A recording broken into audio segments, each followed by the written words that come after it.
ஷைத்தானிடம் பேசியிருக்கிறீங்களா?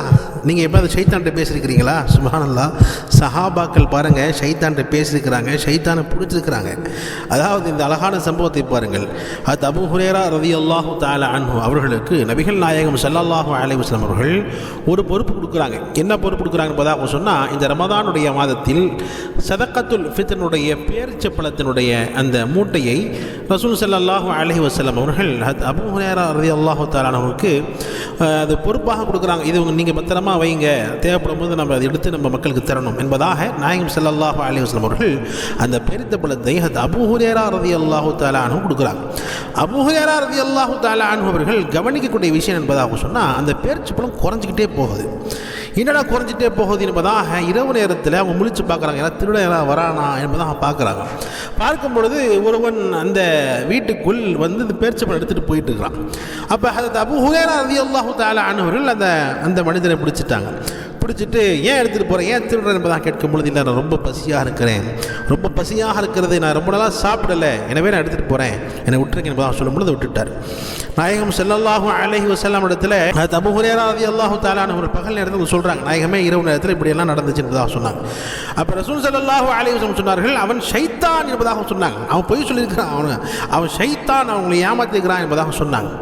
மறுநாள் அதே மாதிரி அந்த ஷைத்தான் ஹதரத் அபூ ஹுரைரா ரலியல்லாஹு தஆலா அன்ஹுடைய வீட்டுக்கு வந்து அந்த பேரிச்சம்பழம் எடுக்க போகும் பொழுது ஹதரத் அபூ ஹுரைரா ரலியல்லாஹு தஆலா அன்ஹு அவர்கள் அந்த ஷைத்தானை பிடிச்சிட்டாங்க.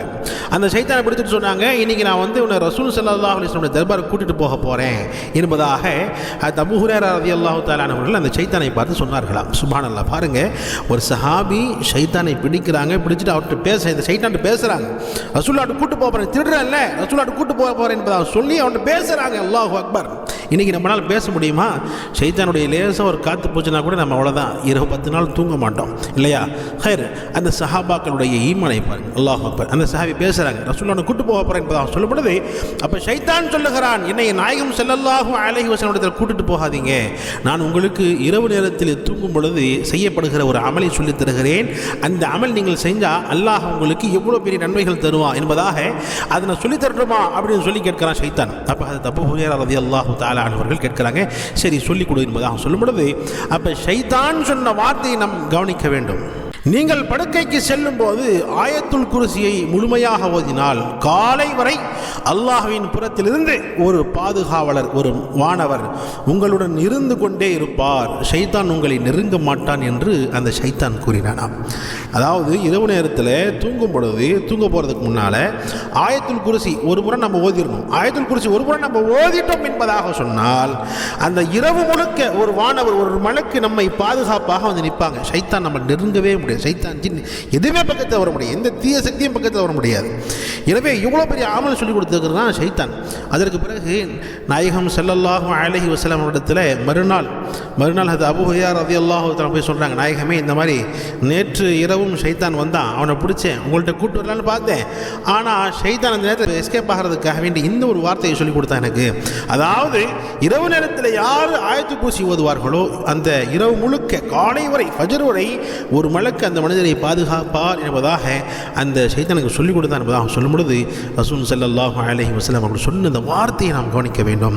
ஷைத்தான் அவன் பெரும் பையனாக இருந்தாலும் உமக்கு உண்மையான விஷயத்தை தான் கற்றுக் கொடுத்திருக்கிறான் என்பதாக நபிகள் நாயகம் ஸல்லல்லாஹு அலைஹி வஸல்லம் அவர்கள் அந்த விஷயத்தை அங்கீகரித்திருக்கிறார்கள். எனவே நிச்சயமாக நாம் இந்த சம்பவத்தில் எடுக்க வேண்டிய பாடம் என்பதாக சொன்னால், இரவு நேரத்தில் தூங்க போகிறதுக்கு முன்னால் நம்ம ஆயத்துல் குர்சியை ஓதிக்கொள்ள வேண்டும். ஆயத்துல் குர்சி எனக்கு பெரும்பாலும் நம்ம ஓதுறதில்லை, மனப்பாடம் செய்கிறதில்லை, நிச்சயமாக மனப்பாடம் செய்து கொள்ள வேண்டும். அதே மாதிரி இன்னொரு ஹதீஸில் ரசூல் ஸல்லல்லாஹு அலைஹி வஸல்லம் சொல்வார்கள், யார் ஒவ்வொரு தொழுகைக்கு பிறகு ஆயத்துல் குர்சி ஓதிக்கொள்கிறார்களோ மறு தொழுகை வரும் வரை அல்லாஹ் அவரை பாதுகாக்கிறான், எல்லா விதமான இன்னல்களை விட்டும் அல்லாஹ் பாதுகாக்கிறான் என்பதாக சொன்னாங்க. ஃபஜருக்கு பிறகு ஓதிடும் என்பதாக சொன்னால் லுஹர் வரை அல்லாஹ் எல்லா விதமான இன்னல்களை விட்டும் அல்லாஹ் பாதுகாப்பான். லுஹருக்கு பிறகு ஓதிடும் சொன்னால் அஸ்ர் வரை, அஸ்ருக்கு பிறகு ஓதிடும் சொன்னால் மக்ரிப் வரை, மக்ரிப்க்கு பிறகு ஓதிடும் என்பதாக சொன்னால் இஷா வரை, இஷாக்கு பிறகு ஓதிடும் என்பதாக சொன்னால் ஃபஜர் வரை அல்லாஹ்வுடைய பாதுகாப்பிலேயே தொடர்படியாக நாம் இருக்கணும் என்பதாக சொன்னால் இந்த ஆயத்துல் குர்சி ஒவ்வொரு தொழுகைக்கு பிறகு நாம் ஓதிக்கொள்ள வேண்டும். அல்லாஹ் ஜல்ல ஷானஹு நாம் அனைவருக்கும் இந்த ஆயத்துல் குர்சியினுடைய மகிமையை சரியாக புரிந்து அதன் பிரகாரம் அமல் செய்யக்கூடிய பாக்கியம் தந்தல்வானாக. எல்லா விதமான தீங்குகளை விட்டும் எல்லா விதமான சூழ்ச்சிகளை விட்டும் அல்லாஹ் நம் அனைவரையும் பாதுகாத்து அருள்வானாக. ஆமீன்.